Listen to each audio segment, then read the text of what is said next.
자, 갈라디아서 2장 20절 아주 잘 알고 있는 말씀이죠.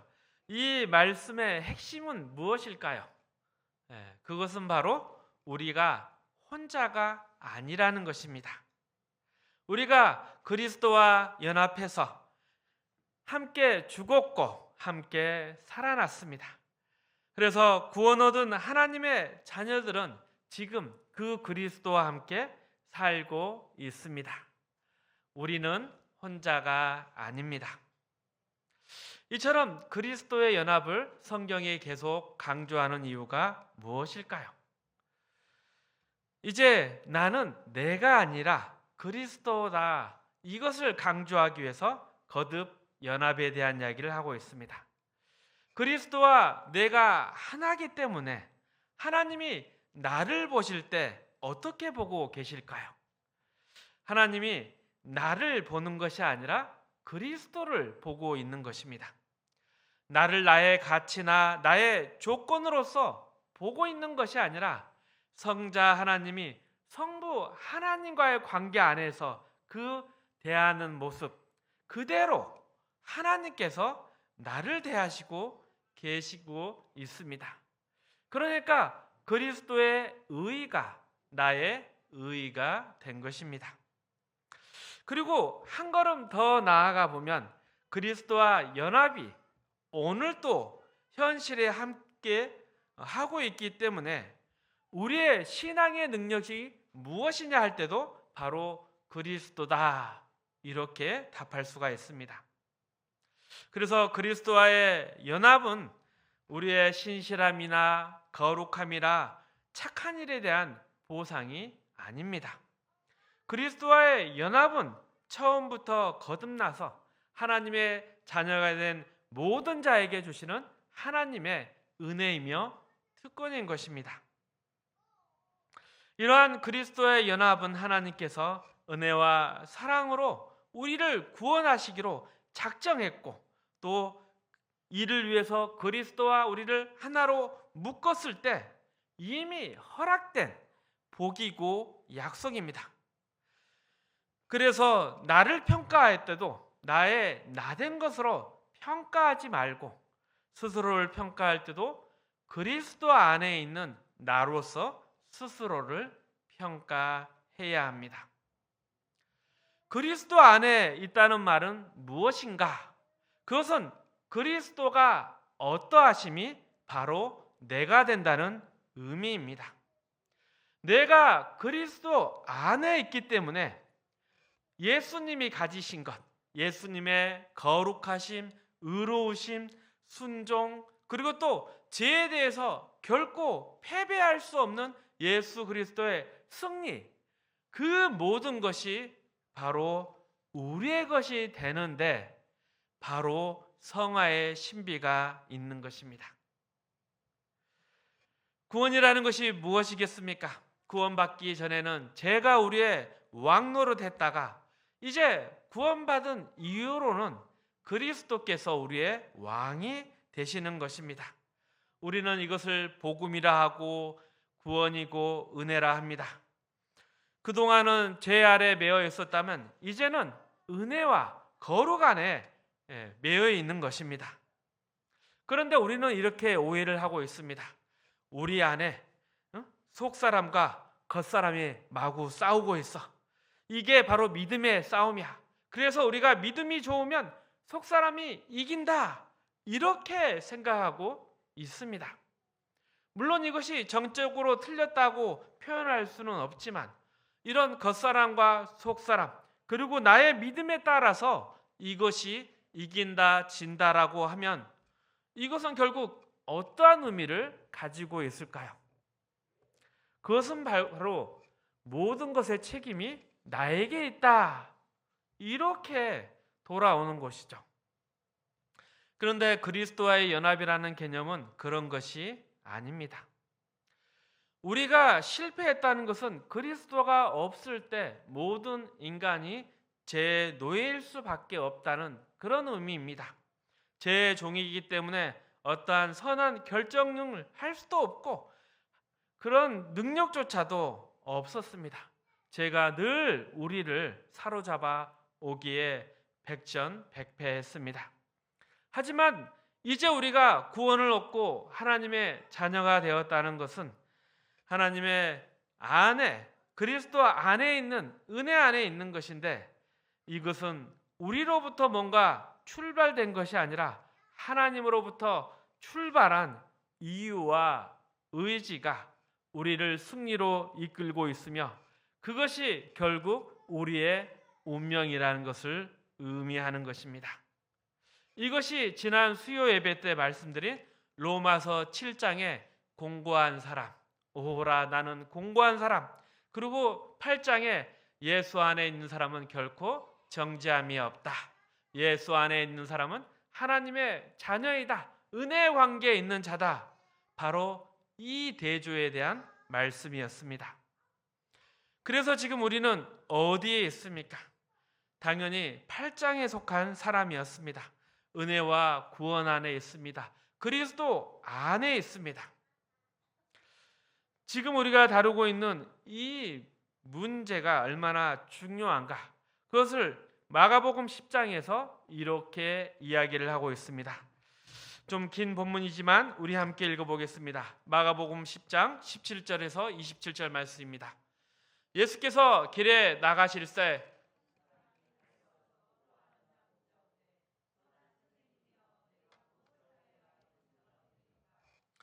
예수께서 이르시되 내가 어찌하여 나를 선하다 일컫느냐, 하나님 한 분 외에는 선한 이가 없느니라. 내가 계명을 안 하니 살인하지 말라, 간음하지 말라, 도둑질하지 말라, 거짓 증언하지 말라, 속여 빼앗지 말라, 내 부모를 공경하라 하였느니라. 그가 여짜오되 선생님이여 이것은 내가 어려서부터 다 지켰나이다. 예수께서 그를 보시고 사랑하사 이르시되 내게 아직도 한 가지 부족한 것이 있으니 가서 내게 있는 것을 다 팔아 가난한 자들에게 주라. 그리하면 하늘에서 보화가 내게 있으리라.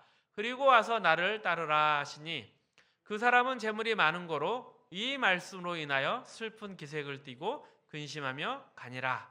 예수께서 둘러보시고 제자들에게 이르시되 재물이 있는 자는 하나님의 나라에 들어가기 심히 어렵도다 하시니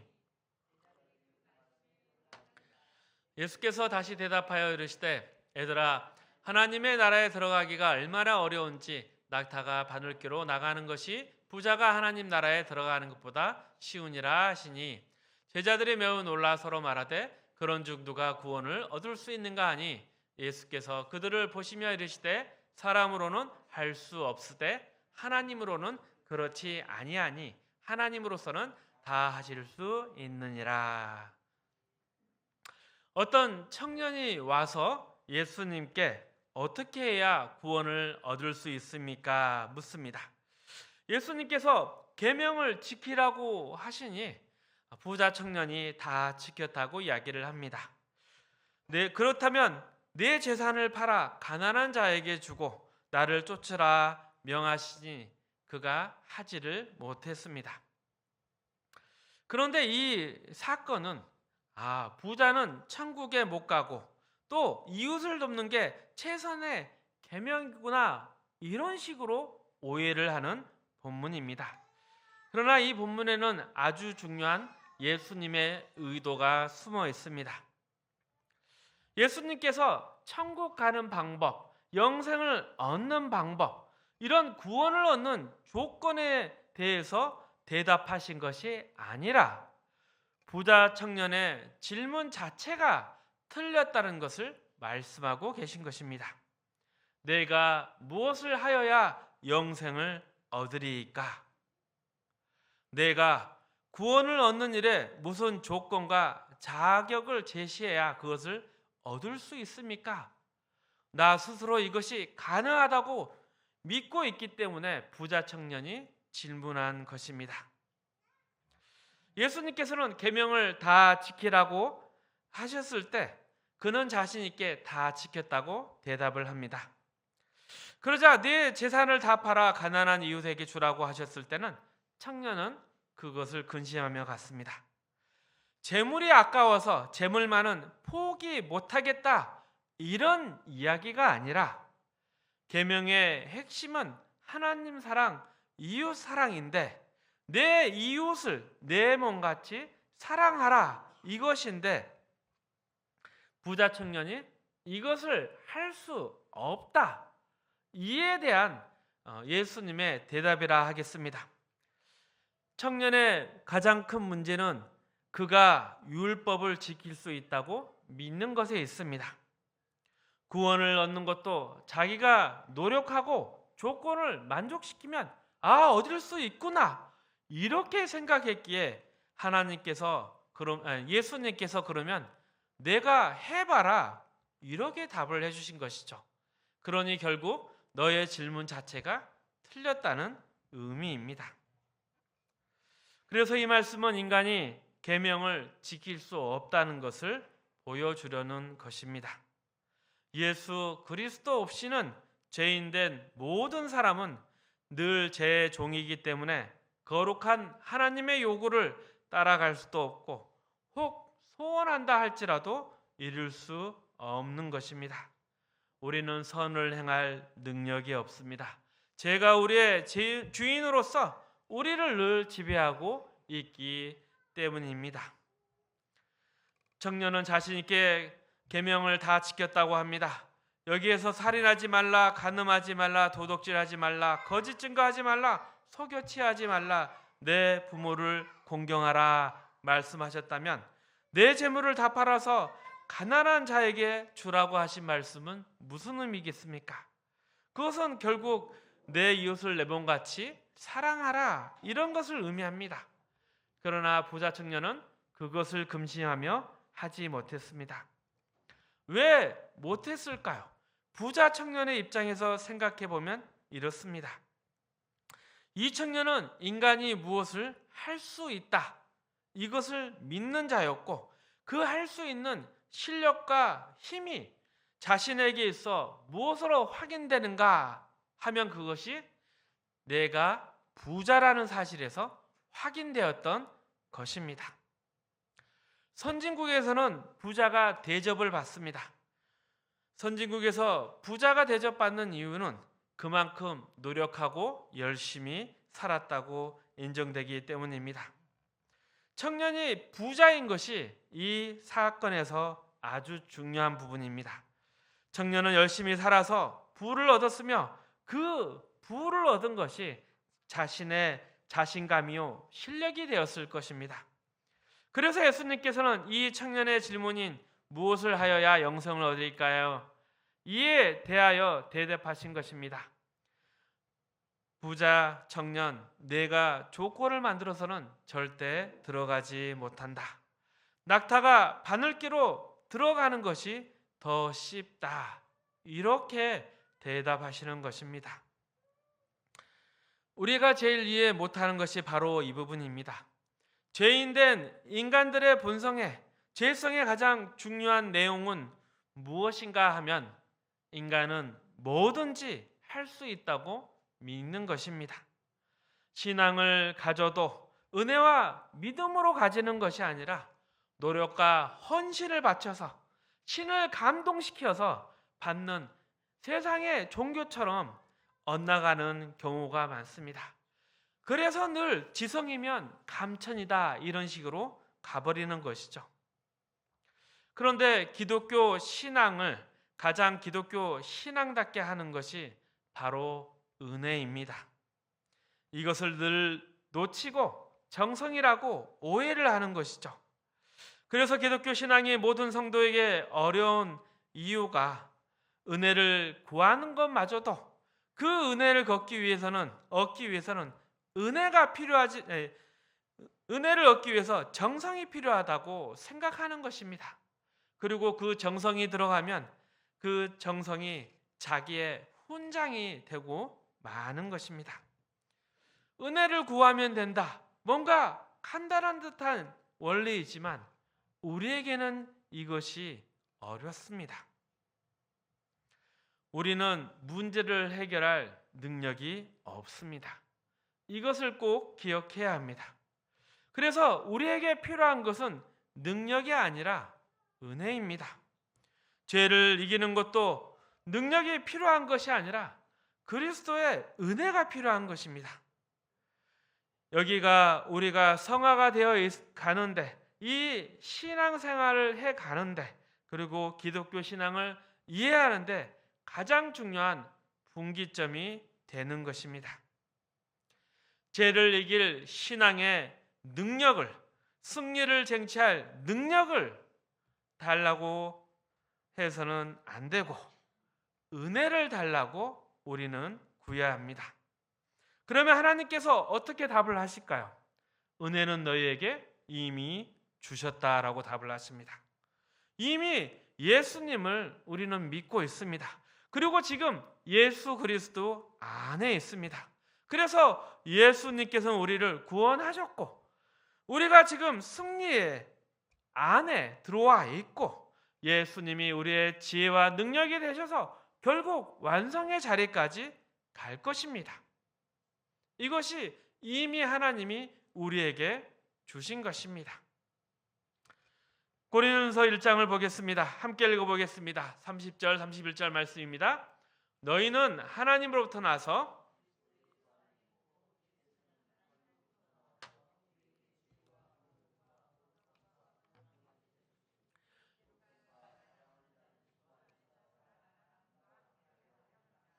아멘. 기도 많이 해서 되는 것도 아니고, 은혜를 구하는 것까지도 자기의 자랑이 된다면 우리는 아직 은혜를 모르는 것입니다. 예수 그리스도께서 우리의 필요와 간구의 정답이 되십니다. 모든 성도는 예수님 안에서 하나가 되어서 자신의 소원을 뛰어넘는 하나님의 뜻과 계획, 또 사랑과 긍휼, 또 복주심과 그 자비 안에 함께 있는 것이고, 우리는 이미 모든 것을 다 가지고 있습니다. 이미 가지고 있다.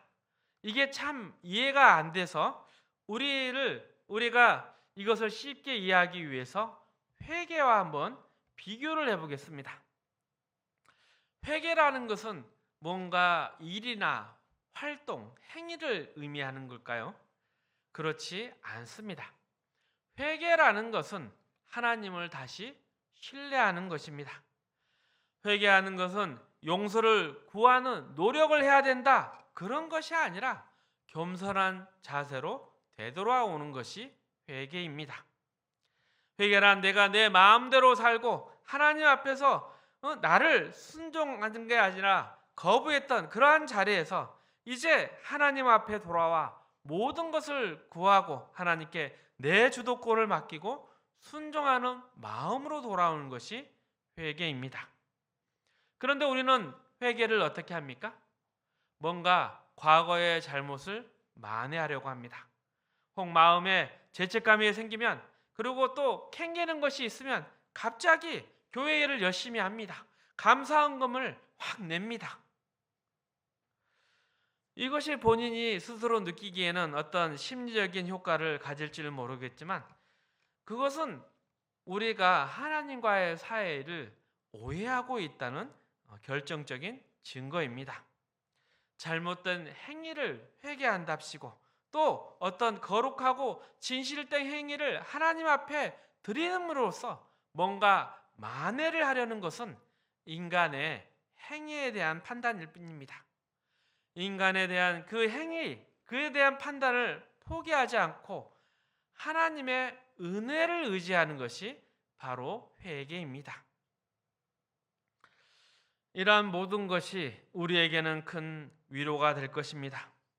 내 죄를 무엇으로 씻을 수 있겠습니까? 참 보면 볼수록 못나고 내 죄가 큽니다. 이런 생각이 드는 사람이 있다면 지금 제가 드린 말씀들이 이러한 마음에 큰 위로가 될 것입니다.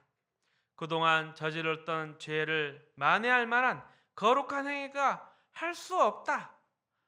내 죄가 너무 컸다. 나는 이것을 갚을 방법이 없다. 그래서 절망하고 있다면 이런 말씀들이 아주 큰 위로가 될 것입니다. 우리가 지은 죄는 우리 자신을 의지해서 나왔던 것들입니다.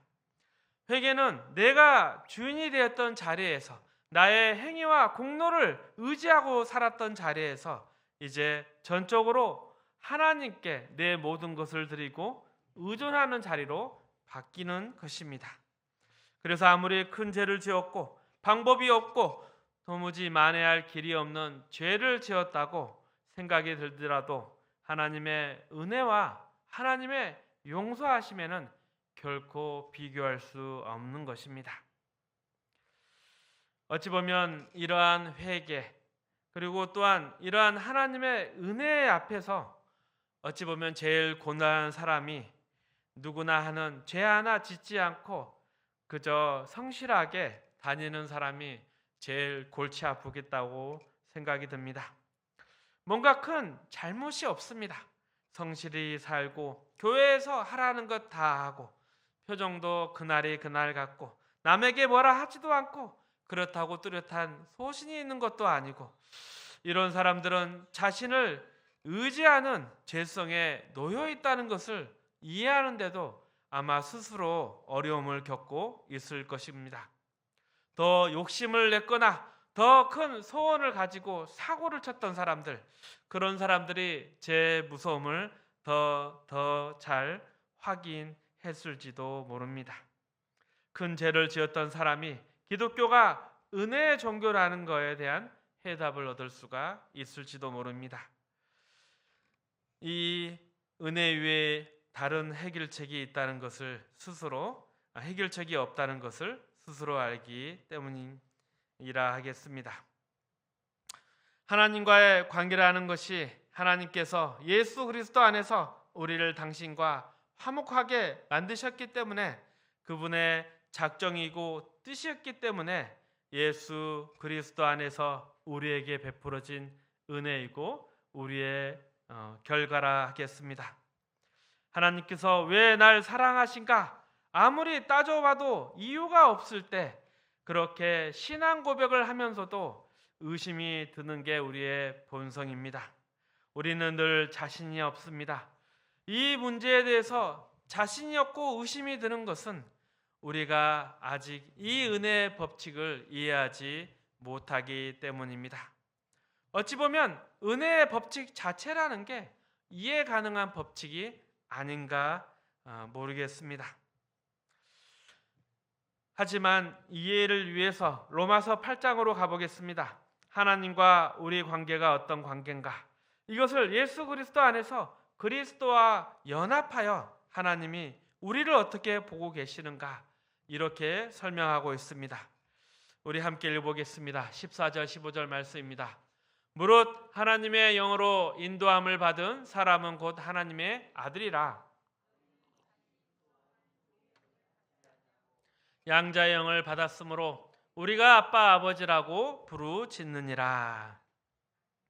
하나님이 우리를 어떻게 보고 계시는가? 부자지간이라고 이야기를 합니다. 아빠 아버지, 부모와 자식의 관계입니다. 그러나 하나님께서 우리를 사랑하셨고 우리를 자녀라 부르시는 것에 대해서 우리는 실감이 잘 안 납니다. 왜냐하면 내가 스스로 봐도 내 스스로 자격이 없고 나를 하나님의 자녀라 부르는 게 과연 하나님께 영광이 될까? 이런 의심도 됩니다. 심지어 기독교에 또 교회에 해가 되는 같아 이러한 것에 대해서 우물쭈물합니다. 그런데 요한일서 4장에 가면 이 문제에 대한 아주 중요한 성경의 가르침이 있습니다.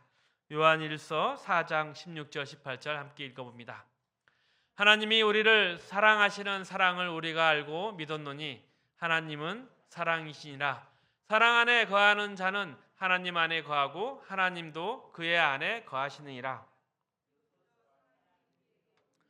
이루어진 것은 우리로 심판날에 담대함을 가지게 하려 함이니 주께서 그러하신 것과 같이 우리도 이 세상에서 그러하니라. 사랑 안에 두려움이 없고 온전한 사랑이 두려움을 내쫓나니 두려움에는 형벌이 있음이라. 두려워하는 자는 사랑 안에서 온전히 이루지 못하였느니라. 지금 이 말씀은 사랑 이야기를 하고 있습니다. 그런데 왜 두려움에 대해서 언급을 하고 있을까요? 두려움을 가진다. 그것은 심판날 하나님께서 내가 한 원인과 결과에 대해서 분명히 물을 것이다, 이렇게 생각이 들기 때문입니다. 하나님이 심판날에 내가 그동안 해왔던 일대로 심판을 했던데, 그리고 내가 생각해봐도 이 원인과 결과에 따라서 심판받을 때 내 앞날이 걱정이 되니 두려울 수밖에 없는 것입니다. 그러나 사랑에 두려움이 없다, 이렇게 사랑을 논하는 이유는 우리는 그런 존재가 아니라는 것입니다. 한 것만큼 심판을 받는 존재, 행한 대로 심판을 받는 존재, 그런 존재가 아니라 하나님께서 우리 아버지 되시고 우리는 하나님의 자녀라는 것입니다. 사랑의 관계요, 은혜의 관계입니다. 사랑의 관계라는 것은 한 것만큼 받는 관계가 아니라 관계 그 자체로서 보상을 받는 것입니다. 정당한 신앙생활을 하고 올바른 신앙의식을 가지고 있어도 우리는 하루에 12번쯤 포기하고 싶어집니다. 내가 이것밖에 안 된단 말인가? 이렇게 사는데 무슨 신앙이라고 이야기할 수가 있겠는가? 이런 생각이 드는 것이 사실 신앙의식입니다. 거기에 대한 해답입니다. 하나님과의 관계가 남남의 관계가 아니라서, 무서운 심판자와 죄인의 관계가 아니라서 아버지와 자녀의 관계이기 때문에 바로 그 생각이 드는 것입니다. 하나님과 우리의 관계는 사랑의 관계입니다. 왜 성경이 관계를 논합니까? 그 관계에서 나오는 요구들이 있기 때문입니다. 관계를 성립시키는 조건을 요구하는 것이 성화가 아니라 관계가 이미 이루어졌기 때문에 그 관계에 대한 요구, 관계의 본분, 관계에 대한 합당한 요구, 이것이 바로 성화인 것입니다. 이것이 이해되십니까? 에베소서 4장에 보면 믿지 않는 자들의 구원받지 못한 자들의 죄인의 상태를 이야기하고 있습니다.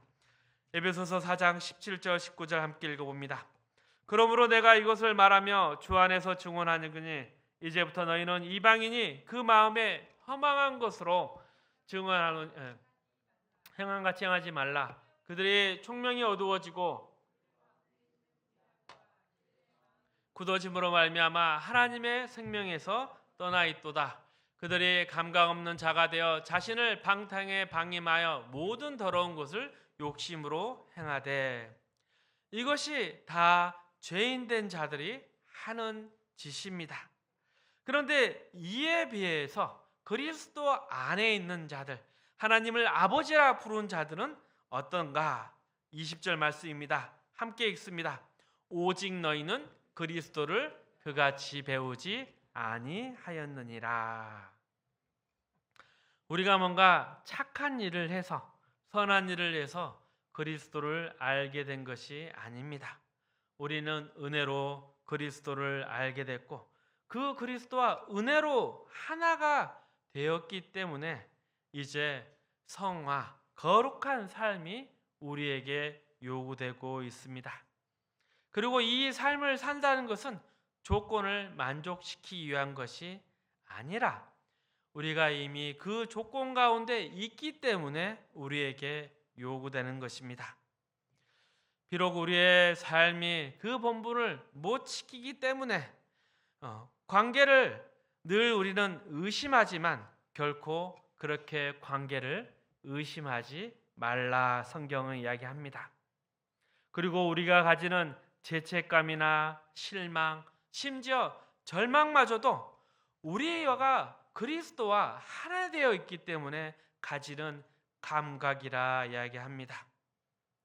우리가 예수를 모르고 신앙을 가지지 않았다면 죄를 진들 무슨 겁날 것이 있고 부끄러울 게 있겠습니까? 그러나 우리는 그렇지 않습니다. 하나님을 아버지라 부르기에 부끄러워지는 것입니다. 그러나 그 부끄러움을 느끼는 감각 때문에 하나님과의 관계가 끊어지지가 않는 것입니다. 에베소서 5장입니다. 1절 3절 함께 읽습니다. 그러므로 사랑을 받는 자녀같이 너희는 하나님을 본받는 자가 되고 그리스도께서 너희를 사랑하신 것 같이 너희도 사랑 가운데 행하라. 한계로운 제물과 희생 제물로 하나님께 드리셨느니라. 음행과 온갖 더러운 것과 탐욕은 너희 중에서 그 이름조차도 부르지 말라. 이는 성도에게 마땅한 바니라. 하나님의 자녀가 되게 하는 조건이 아니라 자녀이기 때문에 요구되는 본분입니다. 이 요구되는 본분에 실패한다고 해서 하나님과 우리의 관계가 실패된다. 또 여기서 성공을 거둔다고 해서 또 우리가 예수를 이미 믿었다고 해서 한 번에 다 끝났다. 이렇게 전자나 후자처럼 생각하는 것, 우리는 이것을 버려야 합니다.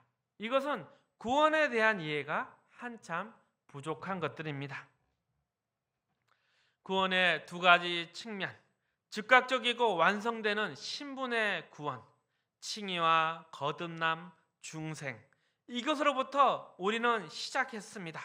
그리고 점진적으로 우리가 이루어야 할 수준의 구원, 즉 성화라는 부분, 우리는 이 부분을 잘 구분해서 생각해야 됩니다.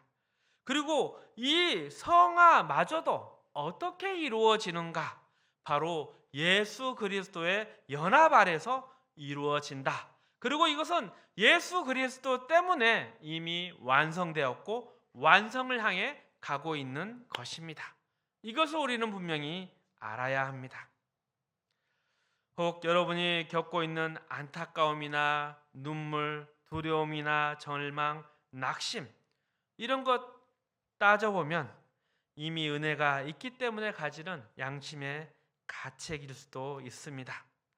이러한 가책과 그러한 부끄러움, 그리고 다시 일어설 수 있는 힘, 이것이 다 어디에서 나오는가 잘 생각해 보셔야 합니다.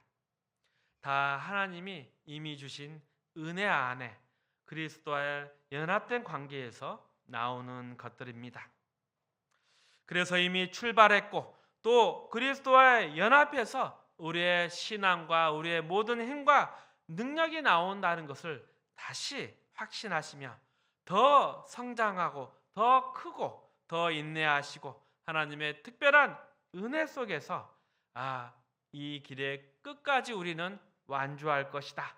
결국 도달할 수밖에 없을 것이다. 이것을 매일매일 확인하면서 하나님의 자녀됨을 갖추어가는 저와 여러분의 삶이 되시기를 축복합니다.